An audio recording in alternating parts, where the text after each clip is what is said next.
One of the main reasons for the existence of this sneaker hype today is thanks to basketball players showing up with crazy and cool sneakers on the court. For this list, we've chose the most memorable ones of all time. Hi, my name is Lil Peso, and here are the 12 craziest sneakers ever worn on a basketball court. Let's dive right into it, shall we? Number 12, GR41 Warner Bros. After seeing how successful Space Jam actually was, Warner Bros. Decided to keep their ties to the NBA. After all, they were planning on letting all of that $230 million disappear. But the second time they got in the game, it was with sneakers.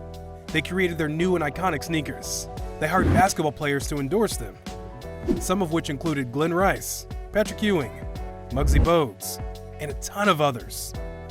The then president of Warner Bros. Consumer Products said that they got to great lengths to promote basketball, including famous athletes in their movies, and a ton of other stuff. In the end, these shoes went down as a mere glitch in the NBA sneaker matrix. Number 11, Dolce & Gabbana, Patent High. Paying $395 for sneakers in 2010 was unthinkable back then. And even today, you don't see a lot of dudes wearing $400 kicks.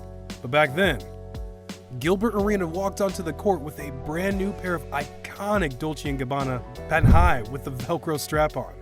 These shoes scored 23 points during his game. Plus, he put them on because he didn't have a sponsor at the time. So he was just trying on all the shoes he could get his hands on, hoping to find the right pair for the job. Needless to say, these were it. Number 10, Adidas JS Streetball. Jeremy Scott is the designer behind some of the craziest sneakers to ever hit the shelves. And one such instance was when he designed the Adidas JS Streetball. They had bright colors like green, orange, purple, and cheetah print. And the only thing missing was smashing that like button if you haven't done so already. But no, the actual missing link was an athlete's foot. The search went on for 2 years, from the release of the shoes in 2011 till 2013. Jeremy found one when he contacted Iman Shumpert, and he agreed to wear them on the field. In the game between the kicks and the nets, Iman shined like a bright orangey green purpley diamond, and everyone was talking about the shoes. This means that Jeremy's bold design was a slam dunk yet again. Number 9, Adidas Yeezy Boost 750. When you have a hype beast like Nick Young on your team, then you know that there are going to be some crazy sneakers into the mix. We know he likes to wear the freshest clothes and be on the top of his game when it comes to streetwear. However, there is one pair of sneakers that caught our attention, and he even posted them on his Instagram account. The pair we're talking about is the Adidas Yeezy Boost 750s. Now, we know that Yeezys aren't the holy grail when it comes to the sneaker hands, and we know this thanks to Nate Robinson. But more on that later. Like Nate, Nick doesn't have a problem playing in Yeezys, and they even got him the assist to Kobe Bryant. Number 8, Adidas TMac III. Tracy McGrady wanted nothing to do with Nike when he made it to the big leagues back in the late 90s. This was thanks to the ties he had made with Adidas. During the games, it wasn't uncommon to see him rocking either the Adidas Real Deal, Adidas Silk, Adidas Manhandle, and a lot of others. But in 2001, all of that changed when he got his first signature shoe, with one of the leaders in the sneaker game. He called it the Adidas TMac. But with the third model he had in 2004, he became famous for being a risk taker. The shoes looked futuristic, sleek, and were easily noticeable on the court. The mission was complete. The brand was out there. It was only a matter of time before he would start reeling in the cash. Number 7, Kyrie Irving, Pineapple House, SpongeBob Nike Kyrie 5. This collaboration between Kyrie and Nike proved to us that the professional basketball player is a major fan of SpongeBob. That's why he managed to persuade Nike to do a deal with Nickelodeon about an array of sneakers, all centered around the SpongeBob SquarePants cartoon. That's why we ended up having 5 pairs of shoes, all inspired from the popular children's show. One of them was the iconic yellow with the quivering swoosh. Then we had a red pair with some green on the side of it. Mr. Krabs, obviously.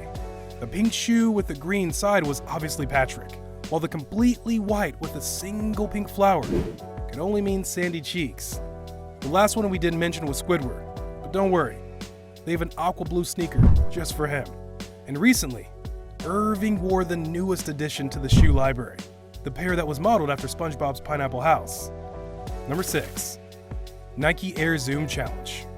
One of the most notable things about the '97 NBA playoffs, aside from all the Hall of Famers and the heroic performances, were the sneakers. One man that was most notable for wearing unforgettable sneakers was John Stockton, who played for the Utah Jazz. This Hall of Famer was well remembered for his short shorts, which made people cringe every time they watched him jump. Why? They feared his man parts would be all over the place. But when he wore the newest model of Nike's design by Wilson Smith, all the attention went to the kicks. He had a carbon fiber plate and that psychedelic circular graphic on the outsole inspired by Salvador Dali. To say they were unique would be an understatement. Number 5. Supreme and Nike Foamposite 1. When Supreme did a collaboration with Nike for the iconic Foamposite 1, so many people gathered in front of their stores that the NYPD had to cancel their plans. That's why there was no in-store release of the sneaker. And 2 days later, the first person to wear them, and on the court nonetheless, was Nick himself. Nick Young, or as he's better known, Swaggy P, took the spotlight once again, this time with the iconic and highly sought-after Nike and Supreme collaboration. He wore the pair during a game in April 2014, when the Lakers played against the Clippers. At that point, no one was even looking at the ball. The sneakers were much more important. Number 4. Galloways Converse AllStar Pro BB. Did you know that Converse started making shoes in the beginning of the 20th century? That's right. Around the 1920s, they partnered with Chuck Taylor, slapped on the big button at the top, and then made the most popular basketball shoe in history. You heard that right. Up until the 60s, about 70 or 80% of all the basketball players wore Converse shoes on the court. What about the AllStar Pro BB? Well, they were the great comeback shoes that Kelly Oubre wore back in 2014. You see, Converse hadn't made a new basketball model shoe since 2007. That means Converse was out of the game for 7 years. But then this shiny new specimen shows around. Number 3. Nike Air Yeezys 2 Solar Red. We already talked about these sneakers in one of the other segments, but we had to dedicate one for them. We all know Yeezys as the shoe that made Kanye a ton of cash. They were the coolest street fashion sneaker that every hype beast had to have, but we think that they should have stayed in their lane and not try to conquer the NBA as well. Why? Because Nate Robinson, the first player to wear them in a game, took them off his feet mid-game, and he put on a different pair for the remainder of the game. Number 2. Langston Galloways Q4 Minnie Mouse sneakers. Now, the first thing that we thought when we saw Langston Galloway rocking the pink sneakers with white polka dots and the face of Minnie Mouse on the side, we thought this guy lost it. He's doing it for the attention and nothing more. But we later learned that there are two sides to every coin. You see, the Minnie Mouse sneakers that the basketball player rocked on the court were designed by sneaker brand Q4, and he wore them in October, which is Breast Cancer Awareness Month. Number 1. Nike Air Flight 1. When Jordan released his brand of sneakers in Air Jordan 1s, everything changed for the sneaker game. And after the 51% rule had been lifted, Jordan and his teammates struck a deal to wheel and block sneakers. He later regretted this decision. The largest sneakerhead in the world and the basketball player created the most renowned sneaker in the world has been forced to wear a pair of his competitors. His Air Jordan 11s have been in the prototype phase, so the only available color was white. So it was a choice for paying the fine for wearing white shoes when all of his teammates wore black, or wore Penny Hardaway's Nike Air Flight 1. And on that note, we end this video. But hey, which of these shoes is your absolute favorite? You can tell us in the comment section below. If you'd like more videos like these, don't forget to subscribe to our channel and hit the bell icon so you never miss any of them. As always, thanks for watching, guys.